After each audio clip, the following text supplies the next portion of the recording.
both would remain intact in dreaming as well as when he was awake.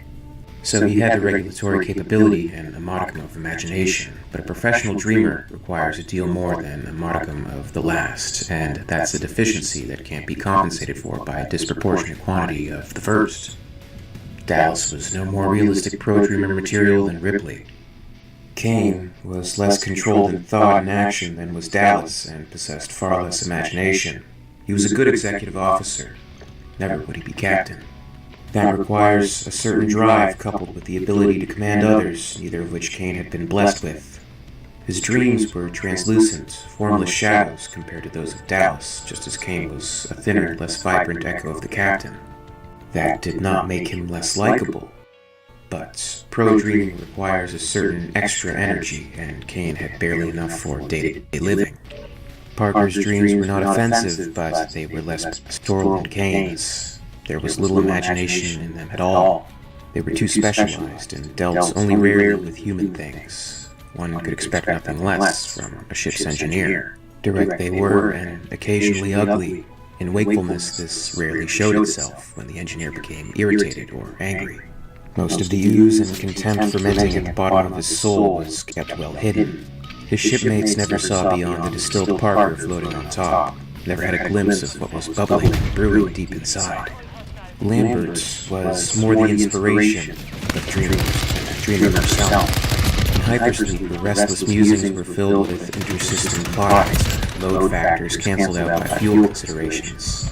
Occasionally, imagination entered into such dream structures, but never imagined to disturb the blood of others. Parker and Brett often imagined their own systems with the plot. They considered the question of load factors and spatial juxtapositions in a manner that would have infuriated Lambert had she been aware of them.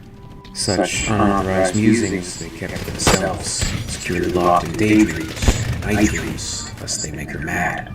It would not do to upset Lambert. As the Nostromo's navigator, she was the one primarily responsible for seeing them safely home, and that was the most exciting and desirable co-joining any man could imagine. Brett was only listed as engineering technician. That was a fancy way of saying he was just as smart and knowledgeable as Parker, but lacked seniority. The two men formed an odd pair, unequal and utterly different to outsiders, yet they coexisted and functioned together smoothly. In large part, their success as both friends and co-workers was due to Brett never intruding on Parker's mental ground. The tech was as solemn and phlegmatic in outlook and speech as Parker was voluble and volatile. Parker could rant for hours over the failure of microchip circuits, dating its ancestry back to the soil from which its rare Earth constituents were first mined. Brett would patiently comment, "Right." For the rest, that single word was much more than a mere statement of opinion. It was an affirmation of self. For him, silence was the cleanest form of communication. In loquaciousness lay insanity. And then there was Ash. Ash was the science officer, but that wasn't what made his dreams so funny. Funny peculiar, not funny how. His dreams were the most professionally organized of all crews. Of them all, his came nearest to matching his awakened self. Ash's dreams held absolutely no delusions. That wasn't surprising if you really knew Ash. None of his 6 crewmates did, though. Ash knew himself well. If asked, he could have told you why he could never become a pro-dreamer. None ever thought to ask, despite the fact that the science officer clearly found pro-dreaming more fascinating than any of them. Oh, and there was the cat, named Jones. A very ordinary house cat, or in this instance, a ship cat. Jones, a large yellow tom of uncertain parentage and independent mien, long accustomed to the vagaries of ship travel and the idiosyncrasies of humans who travel through space. It too slept a full sleep and dreamt simple dreams of warm, dark places and gravity-bound mice. Of all dreamers before, he was the only contented one, though he could not be called an innocent. It was a shame none of them were qualified as pro-dreamers, since each had more time to dream in the course of their work than any dozen professionals, despite the slowing of their dream pace by the cold sleep. Necessity made dreaming their principal application. A deep space crew can't do anything in 3 years but sleep and dream. They might remain forever amateurs, but they had long ago become very competent ones. 7 of them there were. 7 quiet dreamers in search of a nightmare.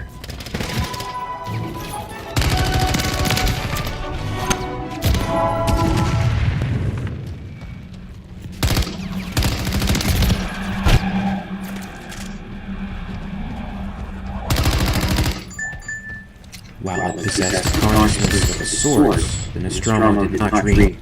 It did not need to, any more than it needed to preserve the effect of the freezers.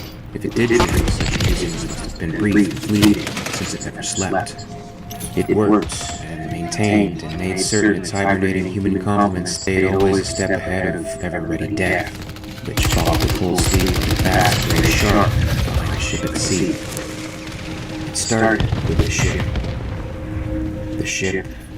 and the silence. Then, the silence ended. The Nostromo's sensors had fastened onto an electromagnetic anomaly. One portion of the Nostromo's brain was particularly adept at distilling sense out of anomalies. It had thoroughly chewed this one up, found the flavor puzzling, examined the results of analysis, reached a decision. Slumbering instrumentalities were activated, dormant circuits again regulated the flow of electrons. In celebration of this decision, banks of brilliant lights moved on, life signs of stirring mechanical breath. Within this awakening ball of clicks and flashes, devices conversing with each other lay a special room.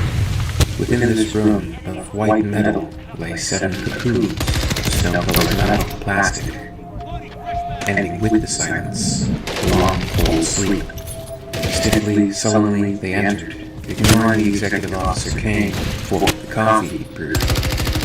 God, just once, I'd like to come out feeling good, instead of half dead. Rise and shine, everyone. 7 beings, 2 female, 5 male, gradually beginning to feel human again. Dallas was doing side twists, elbows parallel on the floor, hands together in front of his skirt. He fancied he could hear his long muscles squeak.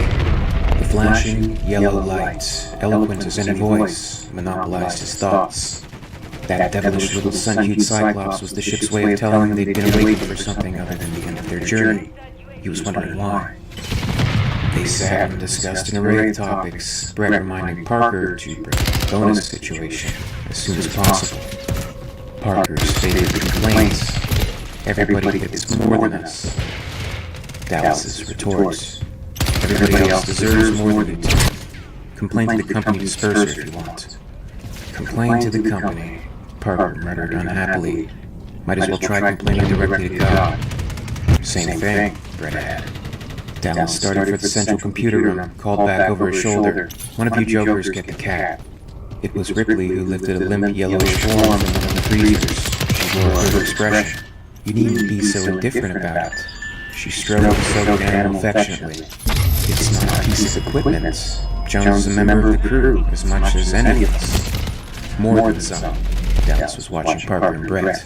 He doesn't fill my few on-board waking hours with complaints about salary and bonuses. Mother wants to talk to you, Ash whispered, nodding in the direction of the yellow light flashing steadily on the suspended console nearby. I saw it right off. Hard yellow, security 1, not warning. Don't tell the others. If anything's seriously wrong, they'll find out soon enough. He slipped into an impressed brown jacket, left it hanging open. It can't be too bad, whatever it is. Ash sounded hopeful, gesturing at the steadily blinking light. It's only yellow, not red. The yellow light. Captain's eyes only. Important news. The information from Mother would soon relate to the crew by Captain Dallas. They were not home. Only halfway there. You'll all be happy to learn that the emergency we've been awakened to deal with does not involve the Nostromo, Dallas informed his crew. Mother says we're in perfect shape. The emergency lies elsewhere, specifically in the unlisted system we recently entered. The emergency lies elsewhere, specifically in the unlisted system we recently entered. We should be closing on a particular planet concern right now, picking up a transmission from another source. It's garbled, and it took Mother some time to puzzle out, but it's definitely a distress signal. Well, that doesn't make sense. Lambert looked puzzled herself. Of all standard transmissions, emergency calls are the most straightforward and least complex. Why would Mother have the slightest trouble interpreting one? Mother speculates that this is anything but a standard transmission. It's an acoustic beacon signal which repeats at intervals of 12 seconds. That much is unusual. However, she believes the signal is not of human origin. That provokes some startled muttering. First excitement faded, he explained further. Mother's not positive. That's what I don't understand. I've never seen a computer show confusion before. Ignorance, yes, but confusion. This may be the first. What is important is that she's certain enough to distress signal to pull us out of hypersleep. It was an illuminated cartographic table on a bridge. Dallas, Kane, Ripley, and Ash stood at opposite points of its compass, while Lambert sat at her station. There it is. The glowing point on the table. He moved around. Something I want everyone to hear. They resumed their seats as he nodded to Lambert. Her fingers were poised over a particular switch. Okay, let's hear it. Watch the log. The navigator flipped the switch. Static hissing sounds filled the bridge. These cleared suddenly, replaced by a sound that sent shivers up Kane's back. He fell Kane's down Ripley's. It lasted 12 seconds, then it was replaced by the static. Good God. Kane's expression was drawn. Lambert switched off the speakers. What the hell is it? Ripley looked as though she'd just seen something dead on her lunch plates. Doesn't sound like any distress signal I've ever heard. Sounds alien. That's what Mother calls it, Dallas told me. Calling it alien turns out to have been something of an understatement. Maybe it's a voice. Lambert paused, considered her just other words, the implications they raised unpleasant, and tried to pretend she hadn't said them. We'll know soon. Have you homed in on it? I found a section of the planet, Lambert turned briefly to the console.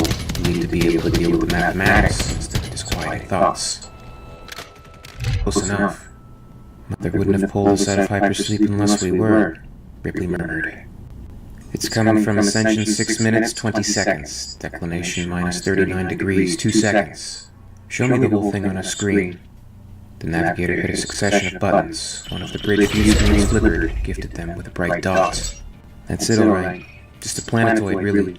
Maybe 1,200 kilometers, no more. Any rotation? Yeah. About 2 hours, working off the initial figures. Tell you better in 10 minutes. That's good enough for now. What's the gravity? Lambert studied different readouts. 0.86. Must be pretty dense stuff. Don't tell Parker and Brett, said Ripley. They'll be thinking it's solid heavy metal, wander off somewhere prospecting, before we can check out our unknown broadcaster. Ash's observation was more prosaic. You can walk on it. They settled down to working out orbiting procedure. The Nostromo edged close to the tiny world, trailing its vast cargo of tanks and refinery equipment. The ship's eventual landing on LV-426 was rough, to say the least, sustaining damage that required quite some time to repair, while the expedition to find the source of the signal was underway. Dallas, Kane, and Lambert equipped their EVA suits and ventured into the unknown. With Dallas leading more from habit than normal procedure, they made their careful way onto the surface itself. The lava was hard and unyielding under their boots. Gale-force winds buffeted them as they surveyed the windswept landscape. At the moment, they could see nothing save for what ran off beneath their boots, the orange and brown mist. As the hidden sun continued to rise, the bloody red color of the atmosphere began to lighten. It was now musty, dirty yellow instead of the familiar bright sunshine of Earth, but it was a vast improvement over what it had been. They'd been climbing for some time. The terrain continued hilly, but except for isolated pillars of basalt, it was still composed of lava flows. There were few sharp projections, most having been ground into gentle curves and wrinkles by untold aeons of steady wind and driven dust. Kane was now in the lead, slightly ahead of Lambert. Any minute now he expected her to announce they'd be gaining a signal. On a slight rise, glanced ahead expecting to see more, but they'd encountered thus far. Smooth rock leading upward to another short climb. Instead, his eyes caught something quite different. Different enough to make him go wide on the eerie transparent face of the helmet. Different enough to shout so pick up. Jesus Christ. Lambert pulled up alongside, followed by Dallas. Both were shocked by the unexpected sight as Kane had been. They'd assumed the distress signal being generated by machinery of some sort, but the pictures of the transmitter source had formed in their minds. They'd been rocked by the storm and the simple necessity of staying together. Confronted now with the real source, one considerably more impressive than any of them had dared consider, their scientific detachment had temporarily vanished. It was a ship, relatively intact to us, more alien than any of them had imagined possible. Dallas would not have labeled it gruesome, but it was disturbing in a way hard technology should not have been. The lines of the massive derelict were clean but unnatural, viewing the entire design with an unsettling abnormality. It towered above them, and the surrounding rocks on which it lay. From what they could see of it, they decided it had landed in the same manner as the Nostromo, belly down. So startled they were by the unexpected sight that none of them gave a thought to what the seemingly intact airline might be worth, in the form of bonuses or salvage. All three of them were shouting at the same time with their helmet pickups. "Some kind of ship, all right," Kane kept repeating inanely, over and over. "Ash, can you see this?" The science officer could see clearly they were expecting stupidity in the pickups. They probably noticed the rapid moment Kane had topped his eyes and gave a shocked cry. "Yeah, I can see it. Not clear, but enough to agree with Kane that it's a ship." Ash's voice sounded excited in their helmets. At least it was as excited as the science officer ever sounded. Never seen anything like it. Hang on a minute. They waited while Ash studied readouts and a couple of rapid queries through the ship's brain. "Neither has Mother," he reported. "It's a completely unknown type. Doesn't correlate with anything we've ever encountered before." "Is it as big as it looks from here?" "Bigger," Dallas told him. "Massive construction, no small details visible as yet. If it's constructed at the same scale as our ships, the builders must have been a damn sight bigger than us." Lambert let out a nervous giggle. "We'll find out. If there are any of them left on board to give us a welcome." Quickly, Babbitt and Nostromo had tried putting the alien transmission through ECIU for detailed analysis. Unexpectedly, a realignment of priorities in her querying jogged something within the ship's store of information. The resulting readout appeared on the screen so abruptly she almost erased it. The next series before she realized she was actually receiving a sensible response. The trouble with computers, she thought, was that they had no intuitive senses, only deductive ones. You had to ask the right question. She studied the readout avidly, frowned, punched for elaboration. Sometimes the letter could be unintentionally evasive. You had to know how to weed out the confusing subtleties. This time, however, the readout was clear enough. Left no room for misunderstanding. She wished fervently that it had. She jabbed the intercom. Her voice answered promptly. "Science Blister, what is it, Ruth?" "This is urgent, Ash." She spoke in short, anxious gasps. "I finally got something out of the bank via ECIU. It might have just come through, I don't know. That's not what matters." "Congratulations." "Never mind that," she snapped worriedly. "Mother has apparently deciphered part of the alien transmission. She's not positive about this, but from what I've read, I'm afraid the transmission may not be an SOS. That quieted Ash, only for an instant. When he replied, his voice was as controlled as ever, despite the import of Ripley's announcement. She marveled at his self-control. "If it's not a distress call, then what is it?" he asked quietly. "And why nervous tone? You are nervous, aren't you?" "Bet your ass I'm nervous. Worse than that," Mother's correct. "Like I said, she's not positive, but she thinks that signal may be a warning." "What kind of warning?" "What difference does it make what kind of warning?" There's no reason to shout. Ripley took a couple of short breaths, counted to 5. "We have to get through to them. They've got to know about this right away." "I agree," said Ash readily, "but it's no use. Now that they've gone inside this alien ship, we lost them completely. I've had no contact with them for some time now. A combination of their proximity to the alien transmitter coupled with the peculiar composition of the vessel's hull has defeated every attempt at re-establishing communication. And believe me, I've tried." His next comment came off sounding like a challenge.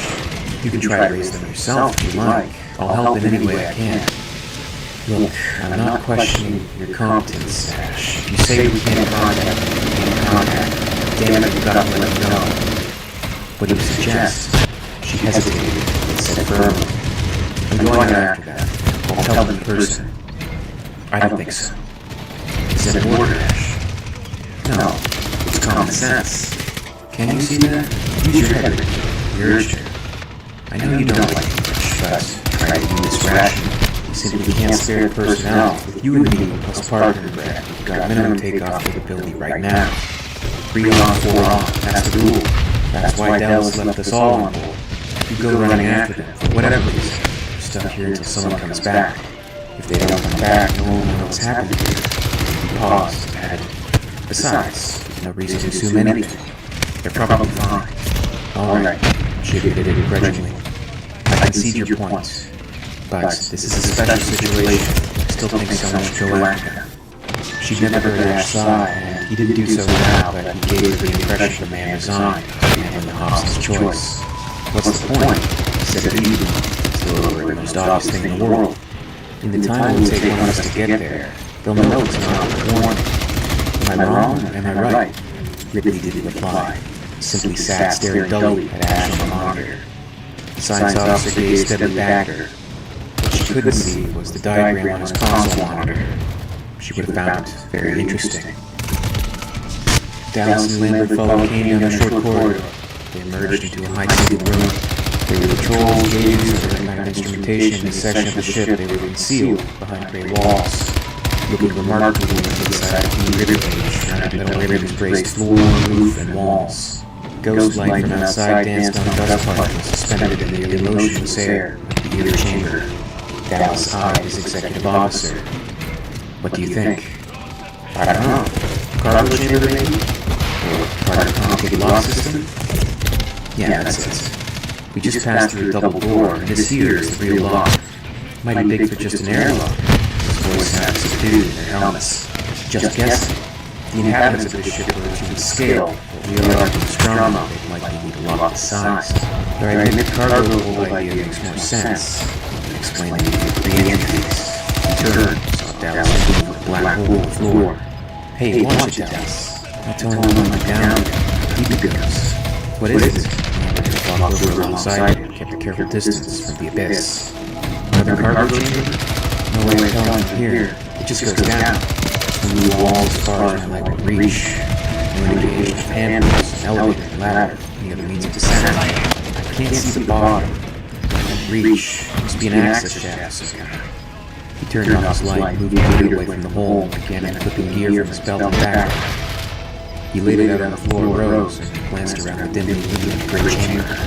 Whatever's downstairs will wait, Dallas said. Let's have a look around here first. I want to make sure there aren't any surprises. We can find an easier way down. He flicked his light on once more, played it over nearby walls. Despite their resemblance to a whale's insides, they remained gratifyingly motionless. Spread out, but not too far. Under no circumstances walk out of unlighted view of one another.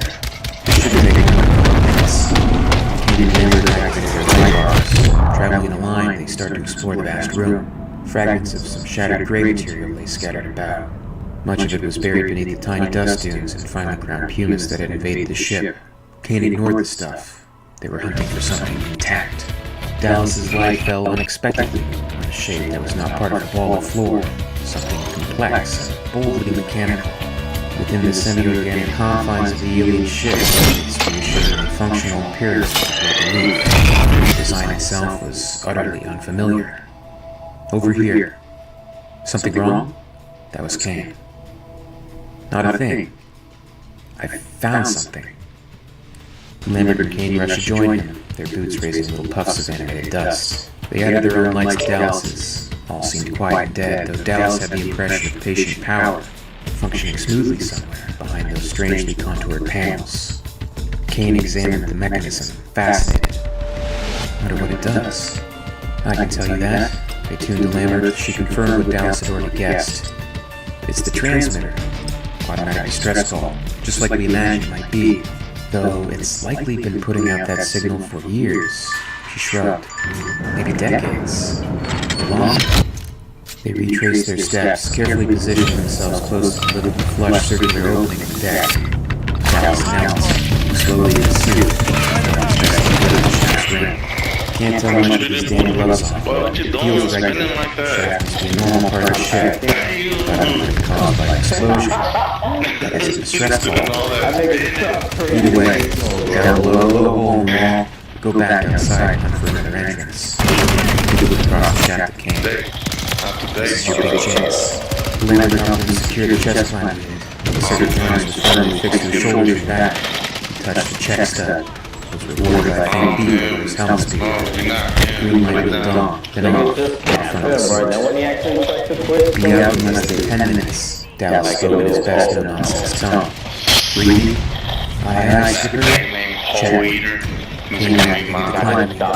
The cable went on smoothly, lowering him into the shaft. He thrust out with his legs, contact with smooth silence. Leaning back and bracing his feet against the vertical wall, he was able to walk down. Kicking away from the wall, playing the cable, he started down in earnest.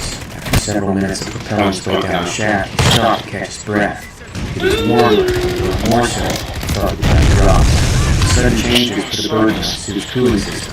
The sweat, the helmet's on to kept his faceplate clear. His breathing sounded loud to him within the helmets, and he worried because he knew Dallas and Lambert could hear. He didn't want to call back up. Leaning back, he glanced upward and saw out the shaft, a round circle of light set in the black frame. A dark blot, obscure, on that edge.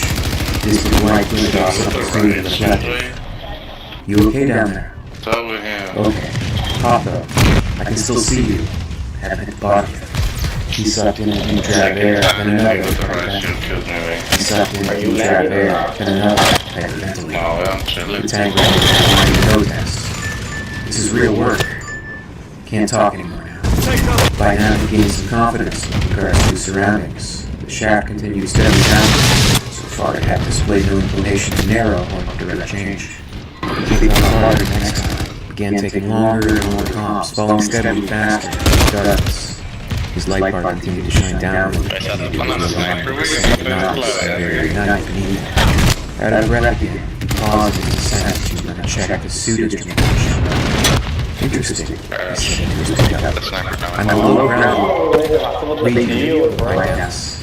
Thinking of mine shafts, he asked. Any change in your surroundings? Still the same stuff along the shaft? As far as I can see. How am I doing online? We paused and now check a cable in the school.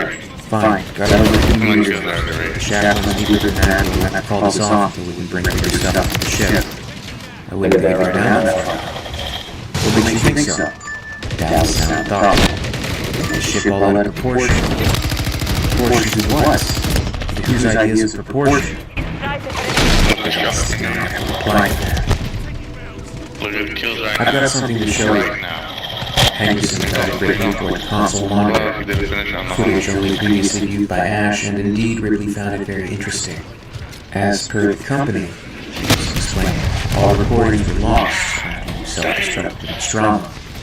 She studied the images on the screen.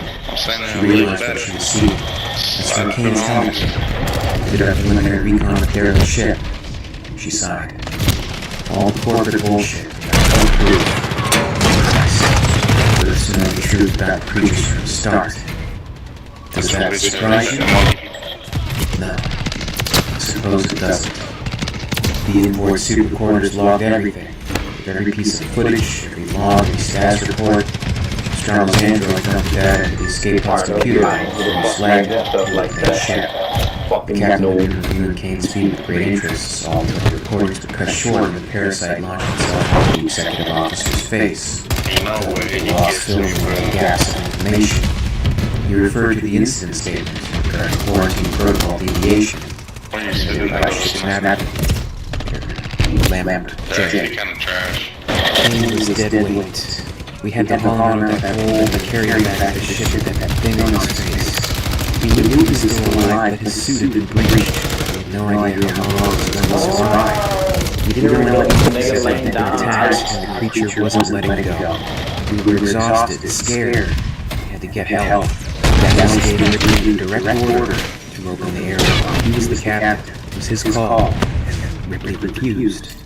She disobeyed the direct order. She said that Dallas and Kane on our board, she was ranking officer. It was easy for her to make that distinction. She was safe on the ship. She was on there on some godforsaken rock. Kane died in her arms. It hadn't been for Ash's decision to join the protocol. Kane might have died that way. He could still die. That thing won't go. His only chances on board were strong. Ash made the right call, and I want to be on record saying so. He could have all died. The captain perused further through documents. Dallas' final log incident with Kane also shed some light on the situation. Successful redock refinery at separated 20 hours. Course set on.